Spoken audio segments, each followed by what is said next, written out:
Yo, what's up? Good morning mga ka-e-bike, no? Okay, eto na naman tayo sa panibagong katanungan.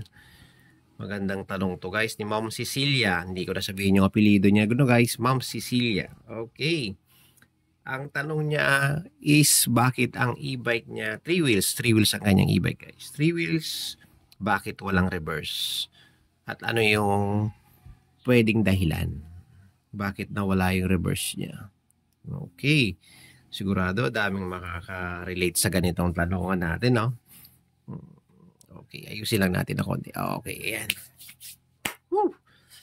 Eto guys, ito yung lumang throttle. Okay. Ito yung bagong throttle. Okay. Eto guys, check lang natin diba? Ang ganda pa ng balik. Okay.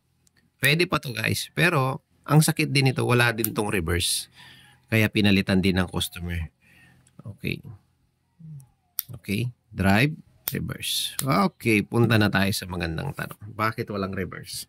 At anong dahilan bakit walang reverse? Saan nyo ba gustong mauna guys? Bakit walang reverse? O ano yung dahilan? Okay. Comment down below lang din guys. Okay, punta muna tayo dito sa bakit anong nangyari?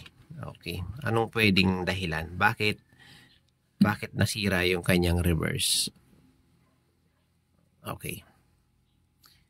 Possible yan guys. Nangyayari kapag masyado tayong mabait.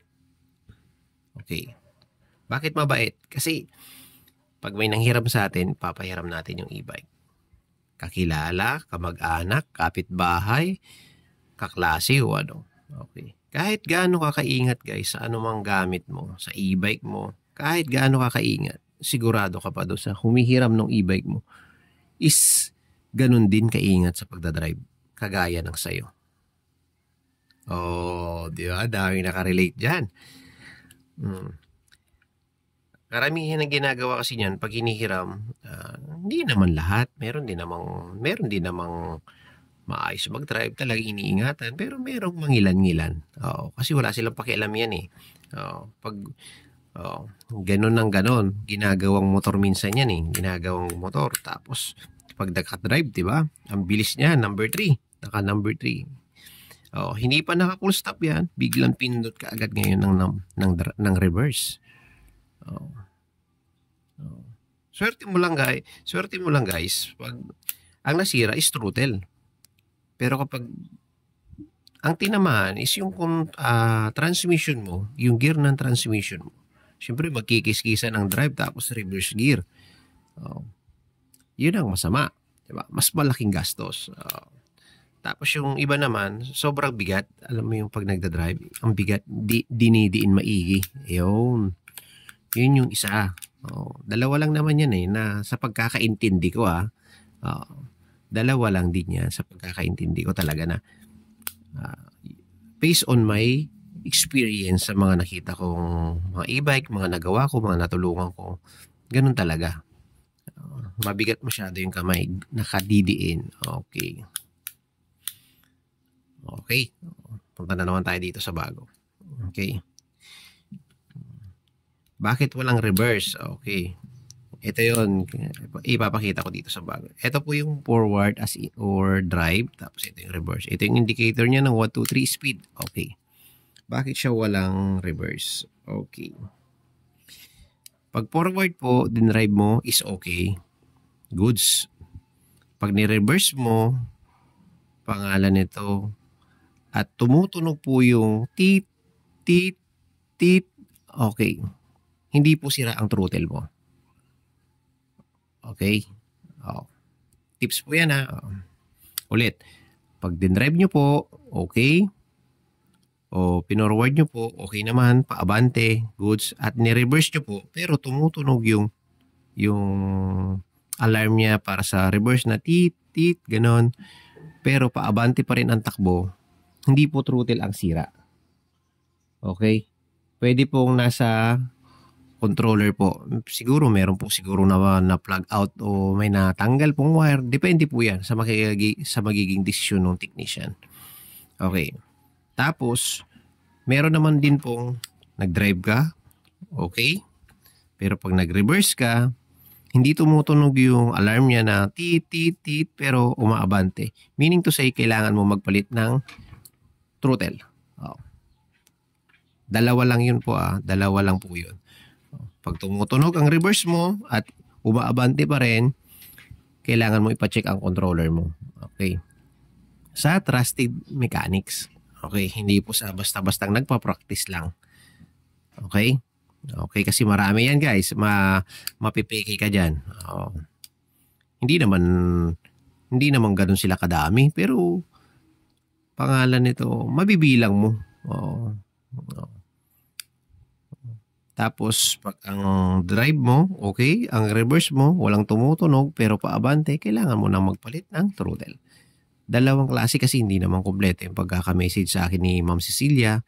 Tapos hindi niya na-i-update kung ano yung cause o bakit ilang araw bago nangyari yun. Hindi niya nasabi kasi. Kaya ginawa ko na lang ng video. At least medyo malayo-layo si Madam. From Marikina pa yung tanong niya sa akin, no? Yan layo nun. Pagpunta ko pa lang doon, magkano na? Pabalik pa, magkano na? Tapos labor mo pa. Kaya yun. Kaya gagawa na lang natin siya ng video para at least makatulong tayo sa kanya. Okay. Ito yun guys Sana naintindihan mo Ma'am Cecilia yung nasabi ko, no? Sana medyo malinaw at medyo pangalan nito. Naintindihan mo ng konti. Pero mas maganda pa rin yun. Pumunta ka sa Trusted Mechanics mo. Okay. Pero kung sakali namang ikaw lang i-DIY mo, madali lang din naman. Pero kapag bibili ka ng bago mong throttle, i-check mo muna kung ano yung sinabi ko. Kung nagre-reverse pa tumutunog, kailangan i-check ang controller. Kailangan mo talaga doon is-technician. Pero pag nag-reverse po kayo, tapos walang tumutunog at paabante pa rin, pwede mong i-DIY. Okay. Yun po tapos pag nakabili ka ng throttle mo po, lagi mo i-check yung kung ganyan ba ang pangalan nito, ang set ng ng wirings niya. Ganyan, dalawang klase kasi yan ito yung isa. Ayan. Kita ba? Ang layo ng pagkakaiba, no? Para hindi ka na mahirapan. Okay, yan. Kita ba? Yan.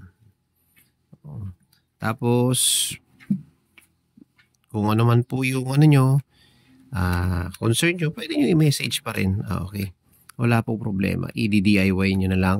Pwede naman din po. Pwede nyo ipacheck sa mechanics nyo. Pero Trusted Mechanics po hindi po yung nagpa-practice. Okay. Para hindi po tayo madodoble sa gastos. Okay. Ito po. Ayan. Okay, Ma'am Cecilia. Sana nakatulong yung simpleng video kong to.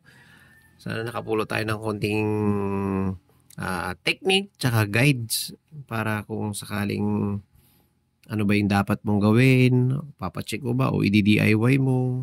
At least nakakuha tayo ng konting guide para meron